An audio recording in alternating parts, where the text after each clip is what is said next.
नमस्कार मोदी जी, थोड़ा सा घबरा गए क्या? कांग्रेस सांसद राहुल गांधी ने प्रधानमंत्री नरेंद्र मोदी के उनके अडानी अंबानी वाले बयान पर पलटवार किया है। कांग्रेस नेता ने पूछा कि क्या वो घबरा गए हैं। राहुल गांधी ने पीएम मोदी से गौतम अडानी और मुकेश अंबानी की सीबीआई और ईडी के जरिए जांच करवाने की मांग की है। प्रधानमंत्री नरेंद्र मोदी ने आरोप लगाया था कि पिछले 5 सालों से सुबह उठते ही अंबानी और अडानी के नाम की माला जपने वाले कांग्रेस के शहजादे ने उनसे कितना माल उठाया है, जो लोकसभा चुनाव घोषित होते ही उन्होंने उन्हें गाली देना बंद कर दिया। जब से चुनाव घोषित हुआ है,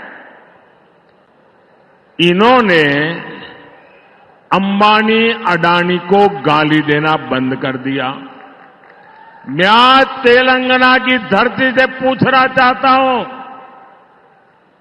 जरा ये शाहजादे घोषित करें कि इस चुनाव में ये अंबानी अडानी से कितना माल उठाया है।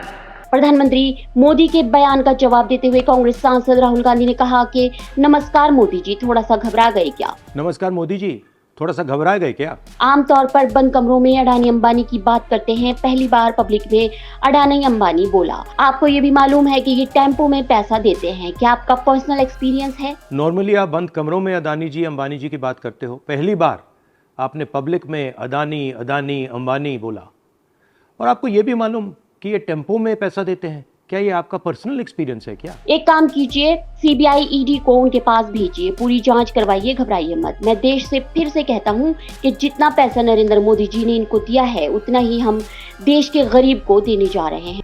पूरी जानकारी करिए, इंक्वायरी कराइए, जल्दी से जल्दी कराइए, घबराइए मत मोदी जी। और मैं देश को फिर से दोहरा के कह रहा हूं, जितना पैसा नरेंद्र मोदी जी ने इनको दिया है ना, उतना ही पैसा हम हिंदुस्तान के गरीब लोगों को देने जा रहे हैं। महालक्ष्मी योजना, पहली नौकरी पक्की योजना के जरिए करोड़ों लखपति बनाएंगे। महालक्ष्मी योजना, पहली नौकरी पक्की योजना, इन योजनाओं के माध्यम से करोड़ों लाखपति बनाएंगे हम। इन्होंने 22 अरबपति बनाए हैं, हम करोड़ों लखपति बनाएंगे। इन्होंने 22 अरबपति बनाए हैं, हम करोड़ों लाखपति बने। वहीं कांग्रेस अध्यक्ष मल्लिकार्जुन खड़गे ने सोशल मीडिया मंच एक्स पर एक पोस्ट में पीएम मोदी को जवाब देते हुए कहा कि वक्त बदल रहा है, दोस्त दोस्त ना रहा। 3 चरणों के चुनाव पूरे हो जाने के बाद आज प्रधानमंत्री अपने मित्रों पर ही हमलावर हो गए हैं। इससे पता चल रहा है कि मोदी जी की कुर्सी डगमगा रही है। यही परिणाम के वास्तविक रुझान है। आज हम दो, हमारे दो के पापा ने क्या कह दिया है। वहीं कांग्रेस महासचिव जयराम रमेश ने भी निशाना साधते हुए कहा कि आज नरेंद्र मोदी ने कहा है कि उनके मित्र अडानी और अंबानी के पास टेम्पो भर भर कर काला धन है। ऐसे में 3 सवाल सामने आते हैं। वो कह रहे हैं कि टेम्पो और बोरे भर भर के में काला धन है उनके 2 मित्रों के पास, अडानी और अंबानी। कमाल की बात है। प्रधानमंत्री जी, 3 सवाल खड़े होते हैं आपके बयान से, सनसनीखेज बयान से। आपने काला धन निकालने के लिए नोटबंदी की थी, तो आपके मित्रों के पास काला धन कहां से आया? पहला सवाल तो यह है कि 8 नवंबर 2016 को आप टीवी पर आए और भूकंप खड़ा कर दिया हमारे देश में।